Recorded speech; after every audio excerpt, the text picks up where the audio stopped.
السلام علیکم لسنرز، آئیے ایم راحت کی جرم و سزا پر مبنی ایک نئی کہانی سنتے ہیں جس کا عنوان ہے اس نے کہا تھا۔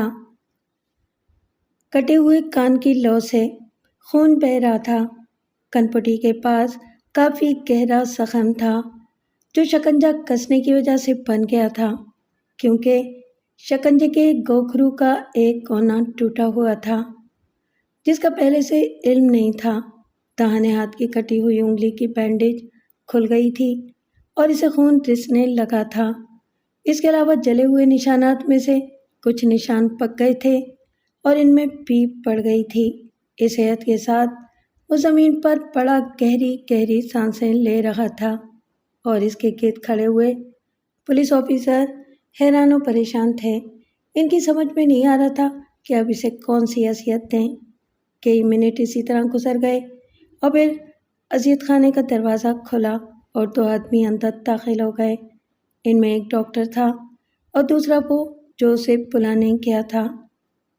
ہیلو ڈاکٹر نسیم، ایک آفیسر نے ہونٹ سکوڑ کر کہا۔ حکم جناب۔ اسے دیکھو، مر تو نہیں رہا؟ آفیسر نے زمین پر پڑے ہوئے آدمی کی طرف اشارہ کر کے کہا اور ڈاکٹر نے اپنا بیگ زمین پر رکھ دیا اور پھر اس نے اس کے سینے اور جسم کے دوسرے حصوں کا معائنہ کیا اور کئی منٹ تک معائنہ کرنے کے بعد ایک طویل سانس لے کر کھڑا ہو گیا۔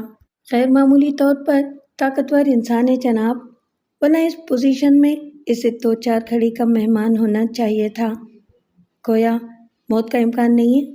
آفیسر نے قدرے اطمینان کے سے انداز میں کہا۔ جی ہاں، فی الحال نہیں مرے گا، لیکن اگر فوری خبر گیری نہ ہوئی تو امکانات تو ہیں۔ اوہ، یہ مناسب نہ ہوگا۔ اگر یہ کمبخت مر گیا تو حکومت کو ایک بڑے خسارے سے دوچار ہونا پڑے گا۔ مسٹر عارف، آفیسر نے اپنے ماتحت کو آواز دی اور ماتحت مستعدی سے اس کے سامنے آ گیا۔ ڈاکٹر صاحب کے ساتھ اسے اسپتال لے جاؤ اور اپنی نگرانی میں رکھو۔ مجھے یہ کہنے کی ضرورت نہیں کہ اس کے معاملے میں تمہیں کس قدر زیادہ ہوشیار رہنا ہوگا۔ آپ مطمئن رہیں جناب، ماتحت نے کہا اور کچھ دوسرے آدمیوں کو ہدایات دینے لگا۔ پولیس آفیسر اپنے ساتھیوں کے ساتھ اذیت کے کمرے سے نکل آیا۔ اس کے چہرے پر پریشانی کے آثار تھے۔ اذیت کے کمرے سے اس کے آفس تک کا راستہ کافی طویل تھا، لیکن وہ سب پریشان کن خیالات میں اس قدر ڈوبے ہوئے تھے کہ پورے راستے کسی نے گفتگو نہیں کی۔ اور پھر آفیسر اپنے کمرے کے دروازے پر پہنچ گیا۔ دروازے پر کھڑے ہوئے ارطلی نے دروازہ کھول دیا۔ یہاں آفیسر کے ساتھ آنے والے کچھ جھجکے، لیکن آفیسر نے گردن کے اشارے سے انہیں اپنے پیچھے آنے کی دعوت دی اور وہ سب بھی خاموشی سے اندر داخل ہو گئے۔ بیٹھیے، آفیسر نے اپنی میز کے پیچھے والی کرسی پر بیٹھ کر ان سے کہا اور چاروں افراد سامنے پڑی ہوئی کرسیاں گھسیٹ کر بیٹھ گئے۔ آفیسر نے ان کے چہروں کو غور سے دیکھا اور اس کے ہونٹوں پر پھیکی مسکراہٹ پھیل گئی۔ آپ لوگ بھی اس کے سامنے بے بسی محسوس کرنے لگے ہیں؟ اس نے آہستہ سے کہا۔ جی ہاں جناب، کمبخت نہ جانے کس مٹی کا بنا ہوا ہے۔ میرا خیال ہے کہ پچھلے 10 سال سے ہمیں کوئی ایسا آدمی نہیں ملا جو اذیت برداشت کرنے کی یہ قوت رکھتا ہو، ایک آدمی نے کہا۔ وہ دیوانہ تو نہیں ہے؟ ایک دوسرے ماتحت نے کہا اور سب لوگ چونک کر اسے دیکھنے لگے جیسے اس نے کوئی احمقانہ یا غیر متوقع بات کہہ دی ہو۔ خود پولیس آفیسر بھی خشک انداز میں اسے دیکھنے لگا۔ آپ اسے دیوانہ کہہ سکتے ہیں مسٹر فاروق، اسے جس نے ایک پورے گروہ کی آنکھوں میں دھول جھونک کر پورا خزانہ اڑا لیا جس کے لیے حکومت نے زبردست محنت کی تھی۔ یہ تو درست ہے جناب، لیکن اس قدر اذیت برداشت کرنے کے باوجود زبان نہ کھولنا کیا معنی رکھتا ہے؟ اور اس کی گفتگو، وہ کہتا ہے کہ یہ خزانہ اس کے آباء و اجداد کا ہے، کوئی اس پر قبضہ نہیں کر سکتا سوائے اس کے کہ ہاں یہ دوسری بات ہے کہ وہ خود اس خزانے کو کسی کو دے دے، لیکن وہ کہتا ہے کہ اسے خود اس کی ضرورت ہے۔ اس کے بیوی بچے اس خزانے کے حقدار ہیں اور وہ ان سے وعدہ کر کے آیا ہے کہ خزانہ لے کر آئے گا۔ اس کے بیوی بچوں کے بارے میں کوئی معلومات مل سکی؟ بالکل نہیں، اس کے علاوہ اور کون بتا سکتا ہے؟ اور اس نے جس انداز میں زبان بند کر رکھی ہے آپ کو معلوم ہے؟ مجھے حیرت ہے کہ اس اہم محکمے میں اسے کیسے شامل کر لیا گیا بغیر تحقیقات کے۔ ایسے محکموں میں تو ذمہ دار افراد رکھے جاتے ہیں۔ آپ نے اس کی فائل کا بغور مطالعہ نہیں فرمایا جناب؟ اسے کوئی مناسب عہدہ نہیں دیا گیا تھا، بلکہ وہ ایک عام مزدور کی حیثیت سے ملازم ہوا تھا۔ پھر اس کی اہلیت دیکھ کر اسے سپروائزر بنا دیا گیا تھا۔ آفیسر گردن ہلانے لگا۔ اس کے چہرے پر گہرے غور و فکر کے آثار تھے۔ کئی منٹ کی خاموشی کے بعد اس نے ایک گہری سانس لے کر کہا، بہرحال سمجھ میں نہیں آتا کہ اب اس کے ساتھ کون سا سلوک کیا جائے کہ وہ زبان کھول دے۔ میرا خیال ہے تشدد اب بیکار ہے۔ اس کے بعد تو اسے قتل ہی کیا جا سکتا ہے، اور قتل کرنے سے کوئی فائدہ نہیں ہوگا۔ دوسرے لوگ بھی گردن ہلانے لگے۔ اسی وقت ارطلی نے اندر آنے کی اجازت طلب کی اور آفیسر کے اشارے پر اندر پہنچ گیا۔ اس کے ہاتھ میں سفید رنگ کا ایک ننھا سا کارڈ دبا ہوا تھا، جسے اس نے آفیسر کے سامنے رکھ دیا۔ کیا ہے یہ؟ دوسرے لوگ بھی گردن ہلانے لگے۔ اسی وقت ارطلی نے اندر آنے کی اجازت طلب کی اور آفیسر کے اشارے پر اندر پہنچ گیا۔ اس کے ہاتھ میں سفید رنگ کا ایک ننھا سا کارڈ دبا ہوا تھا، جسے اس نے آفیسر کے سامنے رکھ دیا۔ کیا ہے؟ سر، یہ صاحب آپ سے ملاقات کے خواہش مند ہیں، ارطلی نے ادب سے جواب دیا، اور آفیسر نے کارڈ اٹھا کر بغور دیکھا۔ اس پر اشرف کمال فرام CIB لکھا ہوا تھا۔ اوہ، بلاؤ، آفیسر نے کہا، اور ارطلی باہر چلا گیا۔ چند لمحات کے بعد کمرے کے دروازے سے ایک خوشرو نوجوان اندر داخل ہو گیا۔ اس کے جسم پر اعلیٰ درجے کا لباس تھا، سڈول کثرتی جسم، چیتے کی سی کمر اور چمکدار آنکھوں نے اسے کافی اسمارٹ بنا دیا تھا۔ ہیلو کمال، آفیسر نے خوش اخلاقی سے کہا اور کرسی سے قدرے اٹھ کر نوجوان سے مصافحہ کیا۔ آفیسر کے ایک ماتحت نے اس کے لیے کرسی خالی کر دی اور خود دوسری کرسی پر بیٹھ گیا۔ شکریہ، آنے والے نے کہا، اور کرسی پر بیٹھ کر مسکراتی نظروں سے وہاں بیٹھے ہوئے افراد کا جائزہ لینے لگا۔ خیریت، کیسے آنا ہوا؟ آفیسر نے پوچھا، اور نوجوان نے اپنی جیب سے ایک ٹائپ کیا ہوا کاغذ نکال کر آفیسر کے ہاتھ میں تھما دیا۔ آفیسر اس کاغذ کو پڑھنے لگا اور پورا کاغذ پڑھنے کے بعد ایک پر اطمینان سانس لیتے ہوئے بولا، در حقیقت تمہارے محکمے نے یہ کیس اپنے ہاتھ میں لے کر ہم پر احسان کیا ہے۔ میں تو اس کمبخت کی زبان کھلوانے میں ناکام ہو گیا ہوں۔ بدقسمتی سے مجھے معلوم نہیں کہ یہ کس کمبخت کا ذکر ہو رہا ہے۔ مجھے تو ہدایت ہے کہ اس کیس پر کام کروں اور مکمل تفصیل آپ سے لے لوں۔ نوجوان جاسوس نے بدستور مسکراتے ہوئے کہا، اوہ، میرا خیال تھا کہ تمہیں اس بارے میں کچھ بتا دیا گیا ہوگا۔ مسٹر داؤد، براہ کرم اس کی فائل لے آئیں۔ ہاں کمال، تم کیا پینا پسند کرو گے؟ کافی، نوجوان نے بے تکلفی سے کہا، اور آفیسر نے گھنٹی بجا کر ارطلی کو بلایا اور کافی کے لیے کہہ دیا۔ دوسری طرف آفیسر کا ماتحت داؤد فائل لینے چلا گیا تھا۔ چند لمحات کے بعد وہ فائل لے آیا اور اسے ادب سے آفیسر کے سامنے رکھ دیا۔ فائل بعد میں پڑھ لینا، پہلے میں مختصراً تمہیں اس کے بارے میں بتا دیتا ہوں، آفیسر نے کہا، اور فائل درمیان سے کھول دیا۔ اس کا نام ارسلان جوشی ہے، بظاہر مقامی باشندہ ہے، مقامی زبان صاف ستھری اور با محاورہ بولتا ہے، صرف خال و خط سے ذرا اجنبی لگتا ہے، لیکن یہ فیصلہ نہیں کیا جا سکتا کہ کون سے ملک سے تعلق رکھتا ہے۔ امپلائمنٹ ایکسچینج کے ذریعے محکمہ آثار قدیمہ کی ملازمت میں آیا تھا۔ اس نے بتایا تھا کہ تھوڑا بہت پڑھا لکھا آدمی ہے اور آثار قدیمہ کی کھدائی کے سلسلے میں 7 سال کا تجربہ رکھتا ہے، لیکن اس کے پاس کوئی سرٹیفکیٹ نہیں ہے۔ بہرحال چونکہ کوئی خاص ملازمت نہیں تھی بلکہ محکمے کو صرف مزدوروں کی ضرورت تھی، چنانچہ اس کے بارے میں چھان بین کی ضرورت نہیں محسوس کی گئی۔ پھر اس نے 11 ماہ تک مختلف جگہوں پر کام کیا اور اس کی اعلیٰ کارکردگی کی بنا پر مزدوروں کا نگراں بنا دیا گیا۔ پورے 2 ماہ اس نے اس کام کو بخوبی انجام دیا۔ اس کی مستعدی اور ذہانت کی وجہ سے عظیم پور کے شاہی قلعے کے کھنڈرات کی کھدائی کے لیے جانے والی ٹیم میں اسے بھی شامل کر لیا گیا۔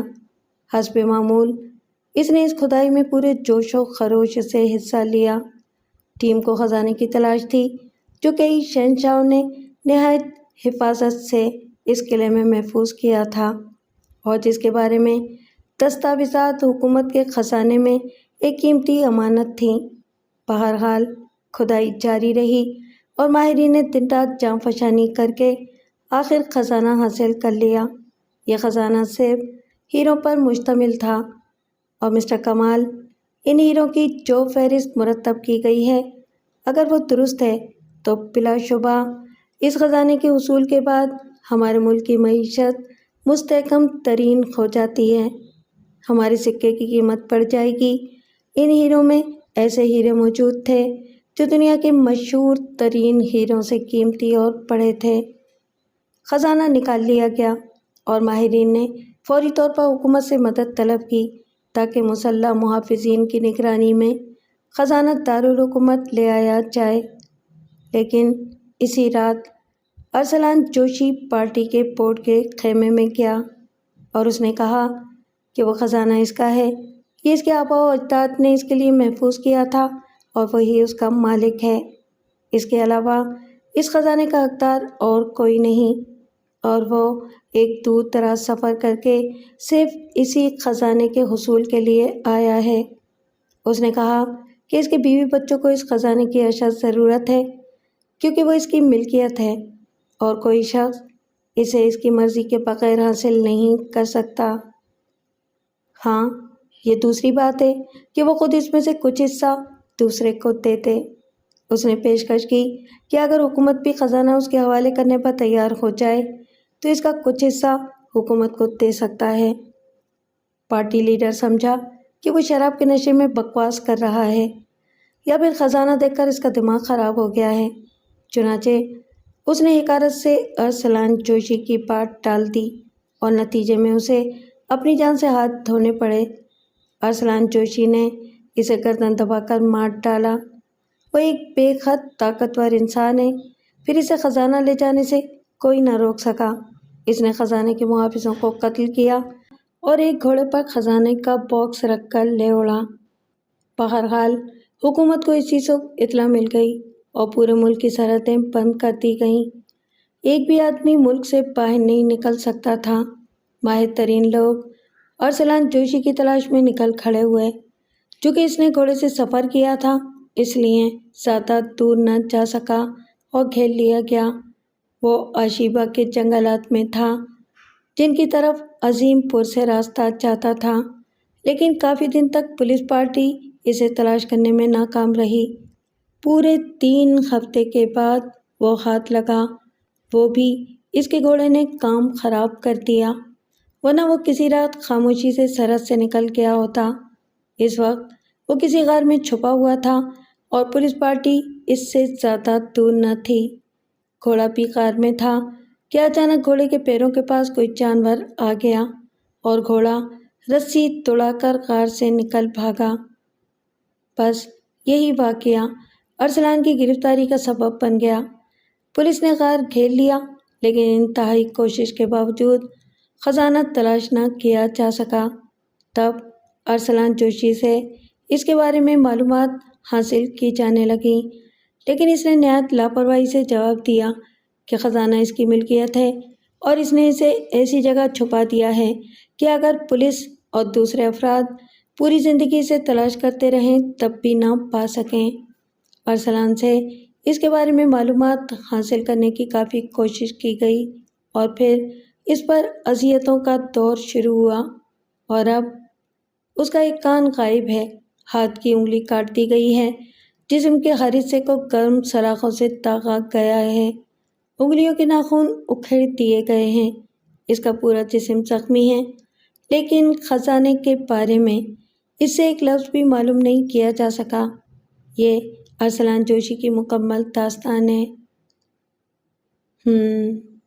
کمال نے گردن ہلائی۔ اس کی آنکھوں میں گہرے غور و فکر کے آثار تھے۔ پھر اس نے گردن اٹھا کر کہا، کیا ان راستوں کا تعین کیا گیا ہے جہاں سے ارسلان گزرا تھا؟ ہاں، عظیم پور سے دائیں سمت کا راستہ اس نے اختیار کیا تھا، اور چونکہ فوری طور پر اس کے سلسلے میں کارروائی شروع ہو گئی تھی، اس لیے اسے ادھر ادھر بھٹکنے کا موقع نہیں مل سکا۔ ماہرین کی یہی رائے ہے۔ گڈ، تو پھر اس پورے علاقے کو نہیں چھانا گیا۔ ظاہر ہے حکومت اس سلسلے میں اعلیٰ پیمانے پر کام کر سکتی تھی۔ عظیم پور کے بعد جنگلات کا جو سلسلہ شروع ہوتا ہے وہ 11 میل لمبا ہے، اور اس کے بعد پہاڑی علاقہ ہے جو لاکھوں چٹانوں اور غاروں پر مشتمل ہے۔ میرا خیال ہے کہ اس عظیم الشان علاقے میں کسی چھوٹے سے صندوق کی تلاش کے لیے حکومت کو ایک پوری فوج ترتیب دینا ہوگی، اور اس کے بعد بھی یہ ممکن نہیں ہے کہ وہ اس صندوق کو تلاشی کر لے۔ پولیس کے افسر اعلیٰ نے قدرے پر مذاق لہجے میں کہا، اور پھر اپنے اردلی کی طرف متوجہ ہو گیا جو کافی لے آیا تھا۔ کافی سرد ہو گئی اور نوجوان اشرف کمال کافی کے گھونٹ لیتے ہوئے کچھ سوچتا رہا۔ پولیس ڈپارٹمنٹ تو اس کی زبان کھلوانے میں ناکام ہو گیا ہے۔ دیکھنا یہ ہے کہ CIP والے کیا کرتے ہیں۔ ویسے میرے خیال میں تو اب اسے قتل کرنا باقی رہ گیا ہے۔ ہمارا طریقہ کار مختلف ہے، اشرف کمال نے کافی کا آخری گھونٹ لیتے ہوئے کہا، اور پھر اٹھتے ہوئے بولا، شکریہ جناب، باقی ہدایت آپ کو ہیڈ کوارٹر سے مل جائیں گی۔ میں اپنے طور پر آج ہی سے کام شروع کر رہا ہوں۔ اسے دیکھنا پسند نہیں کریں گے مسٹر کمال؟ پولیس افسر نے ذرا طنزیہ انداز میں کہا۔ میں عرض کر چکا ہوں، میرا طریقہ کار مختلف ہے۔ خدا حافظ، کمال نے کہا اور دروازے سے باہر نکل گیا۔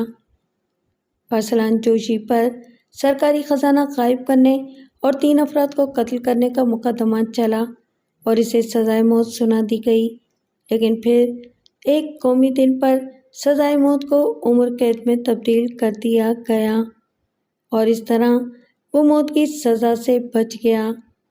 ویسے اسے خطرناک قیدی قرار دیا گیا تھا، اور جیل کے حکام خاص طور پر اس کی نگرانی کرتے تھے، لیکن وہ بے حد خاموش اور بے ضرر انسان تھا۔ جیل میں اس کی کسی سے دوستی نہیں تھی، البتہ اگر کوئی اس سے ملنے کی کوشش کرتا تو وہ اس سے پہلی بار نہایت خندہ پیشانی سے ملتا، لیکن دوسری بار اس شخص کو اس طرح بھول جاتا جیسے پہلے اسے کبھی دیکھا ہی نہ ہو۔ جب ایک قیدی نے اس سے اس سلسلے میں شکایت کی تو اس نے کہا کہ چونکہ وہ ایک اعلیٰ خاندان کا فرد ہے، اس لیے عام لوگوں سے بے تکلف نہیں ہو سکتا۔ دوسرے قیدیوں نے اس بات پر اس کا کافی مذاق اڑایا، لیکن اس نے ان کے مذاق کا برا نہیں مانا تھا اور بالکل خاموش رہا تھا۔ پھر اب اس کی قید کو پورے 5 ماہ گزر گئے تھے۔ ان 5 مہینوں میں اس نے جس امن پسندی کا ثبوت دیا تھا، اس کے تحت جیل کے حکام اس کی طرف سے مطمئن ہو گئے تھے، اور اب اس کی نگرانی اس قدر سخت نہیں تھی جتنی پہلے ہوتی تھی، بلکہ اس کی نیک دلی اور محنت کشی سے حکام متاثر تھے۔ چنانچہ جب ایک بند کی کھدائی کے لیے قیدیوں کی ضرورت کا اعلان ہوا اور جیل سے قیدی لیے جانے لگے تو جیل کے حکام نے اس سے بھی دریافت کیا کہ اگر وہ باہر کی فضا میں کام کرنا چاہے تو اسے بھی بھیجا جا سکتا ہے۔ میں صرف زندگی گزار رہا ہوں، جہاں بھی بھیجیں جانے کو تیار ہوں، اور اگر نہ بھیجا جائے تب بھی مجھے کوئی افسوس نہیں ہے، اس نے حسب معمول لاپرواہی سے کہا۔ بہر صورت حکام نے اسے بھی بھیجنے کا فیصلہ کر لیا اور دوسرے قیدیوں کے ساتھ ایک مخصوص ٹرین کے ذریعے ارسلان جوشی کو بھی اس بنجر اور سنگلاخ علاقے میں بھیج دیا گیا جہاں انہیں بند کی کھدائی کے لیے کام کرنا تھا۔ قیدیوں کے لیے پہاڑی پر کیمپ لگایا گیا تھا جس کے چاروں طرف خاردار تار بندھے ہوئے تھے۔ گو ان کی سہولت کے لیے مناسب انتظامات کیے گئے تھے، لیکن قید تو قید ہی ہوتی ہے، اور پھر اس خشک علاقے میں ایسی کوئی بات نہیں تھی جہاں قیدی خوش رہ سکتے۔ کام بھی سخت تھا۔ فی الحال صرف پہاڑیاں توڑی جا رہی تھیں، لیکن اس کے بعد کا کام اور سخت تھا۔ سپہر کا وقت تھا۔ آسمان پر سورج قہر افشانی کر رہا تھا۔ قیدیوں کے جسم پسینے سے شرابور تھے، لیکن وہ اپنے کام میں مصروف تھے۔ پیروں میں پڑی ہوئی زنجیریں پوری طرح تپ رہی تھیں، لیکن محافظوں کے کوڑے بدستور کام کر رہے تھے۔ کوئی بھی مزدور پسینہ پہنچنے کی کوشش کرتا تو محافظوں کے کوڑوں سے محفوظ نہ رہتا۔ ارسلان جوشی حسب معمول خاموشی سے اپنے کام میں مصروف تھا۔ وہ ایک حصے کو بارود سے اڑا رہا تھا اور اب قیدی پھاوڑے سے پتھر صاف کر رہے تھے، اور یہ کام خاص طور سے اس چلچلاتی دھوپ میں سخت مشکل تھا۔ ارسلان کا سانس بھی دھونکنی بنا رہا تھا۔ اس کے پورے جسم سے پسینہ بہہ رہا تھا، اور لوہے کی زنجیر اس کے پیروں کو جلائے دے رہی تھی، لیکن اس کے چہرے کا سپاٹ پان برقرار تھا۔ وہ خاموشی سے پھاوڑا چلا رہا تھا۔ اس کے فولادی بازو مشین کی طرح کام کر رہے تھے۔ ابھی تک کسی محافظ کو اس کے جسم پر ایک بھی کوڑا رسید کرنے کی ضرورت پیش نہیں آئی تھی، لیکن اب اس کے بازوؤں میں کچھ سستی نمودار ہو چلی تھی۔ اس کے ہاتھوں کی رفتار قدرے سست ہو گئی تھی، اور اس سے کچھ فاصلے پر موجود محافظ کی آنکھوں کی چمک بڑھ گئی۔ اس کے دل میں بڑی حسرت تھی کہ اس مغرور قیدی کی مرمت کرے، لیکن بدقسمتی سے ابھی تک اسے کوئی موقع ملا نہیں تھا، اور اس وقت اس کے سست پڑتے ہاتھوں کو دیکھ کر محافظ کو امید ہو گئی کہ شاید اس کی مرمت کرنے کا موقع مل جائے۔ ارسلان کے کام کرنے کی رفتار بتدریج سست ہوتی جا رہی تھی، اور پھر پھاوڑا اس کے ہاتھ سے گر گیا۔ اس کا چہرہ آسمان کی طرف تھا، اور وہ ہونٹوں ہی ہونٹوں میں کچھ بڑبڑا رہا تھا۔ محافظ کے شیطانی چہرے پر مسکراہٹ پھیل گئی، اور وہ کوڑا سنبھال کر اپنی جگہ سے ایک طرف ہٹ گیا۔ وہ پشت سے اس کے سر پر پہنچنا چاہتا تھا کہ اس کی حسرت نہ رہ جائے، اور اسے دیکھ کر ارسلان دوبارہ کام نہ شروع کر دے۔ بلی کے سے قدموں سے چلتا ہوا وہ ارسلان کے سر پر پہنچ گیا، اور پھر شائیں کی آواز کے ساتھ کوڑا ارسلان کی پشت پر پڑا۔ کئی دن کی کوشش کے بعد محافظ کو یہ موقع ملا تھا، اس لیے اس نے ایک ہی کوڑے میں تمام کسر نکالنے کی کوشش کی تھی، لیکن یہ دیکھ کر اسے شدید مایوسی ہوئی کہ اس کے کوڑے کا ارسلان پر ذرہ برابر اثر نہ ہوا تھا۔ وہ برابر آسمان کی طرف دیکھ کر کچھ بڑبڑا رہا تھا۔ محافظ کو تو موقع ملا تھا۔ اس نے لگاتار 3-4 کوڑے ارسلان کے رسید کر دیے، اور پھر اس کا پارا عروج پر پہنچ گیا۔ ارسلان تو ان کوڑوں کی طرف سے اس طرح بے پرواہ تھا جیسے محافظ اس سے مذاق کر رہا ہو۔ اس کے پرینا جسم پر خون کی لکیریں ابھر آئی تھیں، اور قرب و جوار میں کام کرنے والے قیدی چونک کر اس خوفناک منظر کو دیکھنے لگے تھے۔ ایک ہی کوڑا کسی قیدی کے ایک ہفتے کے لیے دماغ ٹھیک رکھنے کو کافی ہوتا تھا، لیکن یہاں تو لگاتار کوڑے برس رہے تھے اور کوئی پوچھنے والا نہیں تھا۔ وہ بدستور آسمان کی طرف دیکھ رہا تھا، اور اس کے ہونٹ ہل رہے تھے۔ آخر محافظ ہی اس کی طرف بڑھا اور اس کو جھنجھوڑتے ہوئے بولا، اے پاگل ہو گیا ہے کیا؟ کام کرو، ورنہ کھال ادھڑ کر نیچے ڈال دوں گا۔ اس نے کہا تھا کہ تجھے اذیتیں برداشت کرنا ہوں گی، تو خود کو اس قابل بنا، اور میں نے ارسلان کو فولادی بنا دیا۔ 12 مجھے ایک منزل مل گئی ہے، دوسری منزل کی طرف بڑھ رہا ہوں۔ مجھے اس سفر میں ثابت قدم رکھنا۔ یہ پاگل میرے جسم کو بھموڑ رہے ہیں، لیکن میری روح تیری ہے، بس اس تک ان کا ہاتھ کبھی نہیں پہنچ سکتا۔ میں ثابت قدم ہوں، ثابت قدم ہی رہوں گا۔